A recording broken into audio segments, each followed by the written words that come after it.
ladies and gentlemen, to an all-new reaction and review. Tonight, guys, I'm checking out a film from 1984. That movie is The Adventures of Buckaroo Banzai Across the Eighth Dimension. Now, I'm gonna tell you guys, I've really been fascinated with, I've been interested in watching this movie for probably about the last decade or so. And that's because maybe about 10 years ago, 12 years ago, give or take, I was really curious about what kind of movies were out there that fell under the purview of cult cinema. And almost every website that talks about cult cinema normally speaks very highly of this film and calls it one of the finest cult sci-fi films ever made. That really, guys, is about all that I know outside of what I pulled off of the back, which mentions that our title character is a rock star and a brain surgeon, and he's made a jet car out of a pickup truck, and this somehow leads to a mystical, magical adventure, which leads to Buckaroo Banzai trying to save the world with his rock star and brain surgeon talents. It sounds kind of sort of interesting. I am certainly hoping for this movie to be good. And the only way I'm going to find out, guys, is if I shut up and I push play. And I'm going to do that right now. So, without further ado, it's time to kick back, relax, and check out The Adventures of Buckaroo Banzai Across the Eighth Dimension. You know, guys, I really am not able to put my finger on it, but there is something about John fucking Lithgow's character I'm really kind of sort of digging. I think, honestly, perhaps maybe it's just the fact that it's played by Lithgow, and Lithgow can just make damn near anything work. I'm really digging his character, though. I just kind of wanted to share that. So let me see if I understand this. Someone has kidnapped one of Buckaroo's closest, friends. So Buckaroo Banzai steals a friggin' motorcycle and is just sort of cruising around about as slowly as possible.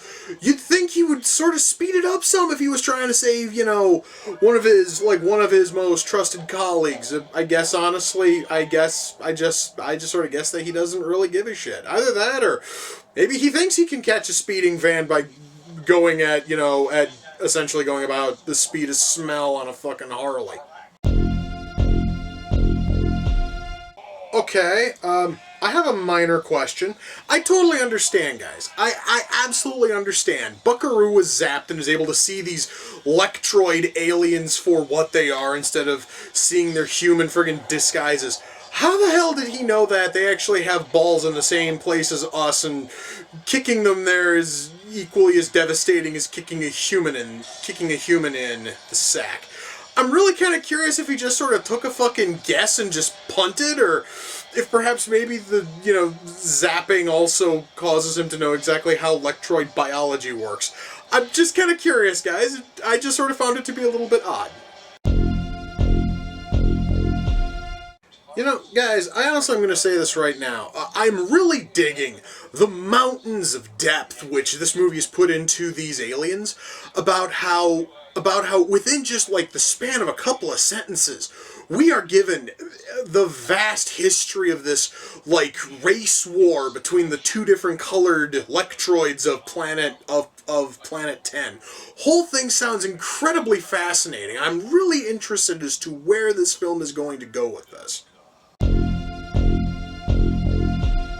Okay, well, it is sort of interesting to know that the fucking lectroids, at least the red lectroids, have absolutely no concept of proper spelling. I have seen, guys, a handful of signage inside of their, Earth, base, and their grasp on English and their grasp on spelling is probably some of the funniest shit I've seen in a long time. That is really, really cool.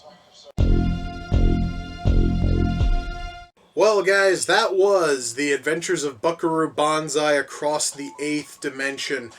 Unfortunately, the only thing I'm going to really gripe about is that the movie ends with a teaser to a sequel that we're never going to see. It's been 31 years. I don't think we're ever going to see Buckaroo Banzai against the World Crime League. And the world is far worse off without that sequel. Damn it, I really want to see that fucking sequel. Anyway, why don't we shut that off? Oh, man. Okay, well, I guess I've kind of sort of shown my hand a little bit early. I really enjoyed this movie. Why don't I try to explain why? We're going to start with the writing. I'm gonna tell you guys, I knew going into this thing that I was in store for a sci-fi action comedy, but I didn't know exactly how good the humor in this thing was going to be written. And guys, comedy lives and dies by how well it's written. This is some of the most razor-sharp wit you will see in any film.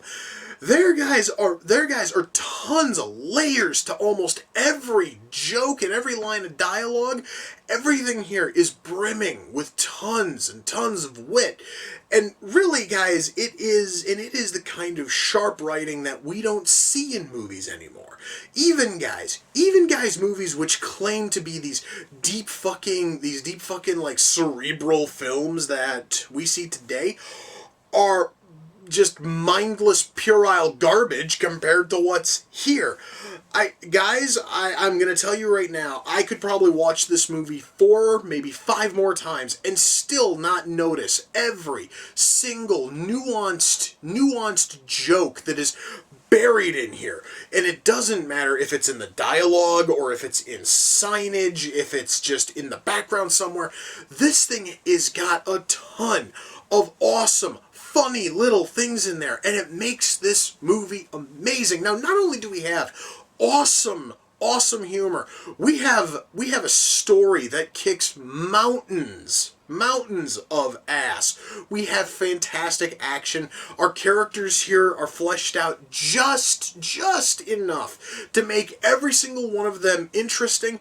We have fantastic chemistry across the entire cast. That honestly is more of an acting thing than it is a writing thing. However, though, our really strong characters in the writing actually kind of complement the fact that our entire cast works so well together. I am going to get to chemistry in just a few minutes. I want to try to touch a bit more on acting.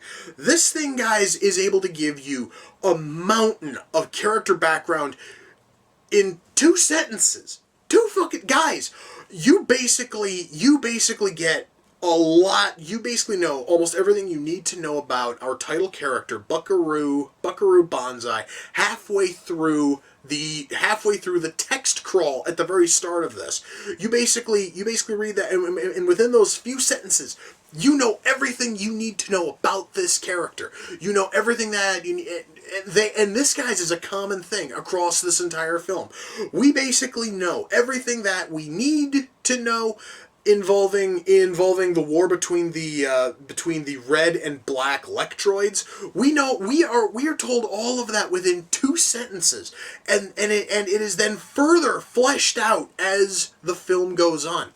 This, guys, is some of the finest writing I have seen in any film in a long goddamn time. Why? Because we have character depth, we have fantastic humor, we have a stunning story here. Everything is written to perfection. This, guys, is what I talk about whenever I talk about writing. Whenever I say we need to have character depth, we need to have things that are going to keep the viewer interested. Behold a perfect example of writing done right. And it is a sad fact that almost no movie in the past 30 years has had this kind of strong writing. That is amazing. Now, not only do we have fantastic writing and a freaking awesome story and amazing characters and some of the sharpest humor you will see anywhere, we then have a cast who came together and they turned in a spectacular performance. Part of that is because of the chemistry between every member of our cast. Anytime 2 actors have to share dialogue, it just works so well. Our cast is able to play off of each other so perfectly that it actually takes these scenes, which are fantastically written in the first place, and makes them better because they with just simple little things, guys, like nuanced movements and vocal patterns and all this other fun stuff, are able to add even more depth to their characters. Now, part of that, guys, is because of the powerhouse cast we have in this film. Because we have Peter Weller, we have Christopher Lloyd, we have John Lithgow, we have Jeff fucking Goldblum, we've got Clancy Brown, we've got a ton of incredibly talented actors who all came together and made true cinematic art. Guys, the acting in this thing is flawless. I cannot think of a single bad showing in terms of acting. Which is saying a lot, guys, because we do have a child actor in this film, and normally I have seen that child actors are normally a pit of failure, even guys in good films. But this kid was able to keep up with our stunning powerhouse cast, and it just works so well. Acting here is amazing. Special effects. I'm going to tell you guys right now that in terms of 1984, the year that this thing was made, special effects in movies that were not Star Wars or Star Trek or Tron were still kind of shit. This thing here comes very, very close to matching the level of special effects seen in Star Wars, Star Trek, and Tron. This is some amazing stuff, and that is everything, guys. This is everything from makeup and suit work, which is nothing but our aliens, to every single composite shot involving these spaceships flying around on Earth. The one thing which looks sort of questionable about those shots is the shadows being cast by these ships. The shadows honestly look freaking terrible. However, though, everything else looks awesome, and the shots would have looked perfect if they wouldn't have fucked up, the shadow work. That honestly is the one negative I have, is when these ships are flying incredibly low, and it doesn't matter if it is a large ship or if it's a smaller like fighter ship, or even a far smaller like pod. The one issue is when they cast shadows on the ground, the shadows do not. First of all, the shadows do not, look, natural, which is very noticeable, especially when they're flying around areas where things are already casting a shadow. So not only do we have the shadow, and the shadow doesn't look fucking natural, but it also looks painfully just friggin' like painted onto the shot, which honestly means that the shadow doesn't even blend. So we have a shadow which does not look real, and it absolutely fails to blend in with everything else. Now, mind you, that honestly is a minor nothing, and most people watching this are not gonna fucking notice the shadowing. I personally notice it because I honestly am a sad bastard who notices those sorts of things. Now, beyond that one minor issue, everything else here in terms of special effects is amazing. Music. I'm gonna tell you guys, our fucking score here is awesome. It is perfect 80s synthy cheesy music, and I fucking love that kind of shit. So this thing here in terms of score is awesome. And when we finally get to hear Buckaroo and his band play, which is way early in the film, that song, they actually play like two songs, and the songs are both amazing. Music here, guys, is awesome. Our lighting here is really good, and our camera work is awesome. Ultimately, guys, am I able to recommend the Adventures of Buckaroo Banzai Across the Eighth Dimension? Yes, I can totally recommend it. In fact, not only, guys, am I going to recommend it, but I know some of you are looking at this, you're wondering, how the hell does he have this thing on Blu-ray when it hasn't come out on Blu-ray yet? Well, the corner here kind of sort of gives it out. I had to import this thing. I believe this is an import from, I believe that it is from Australia. I'm going to see if we've got a country on the back. Yes, I had to import this from.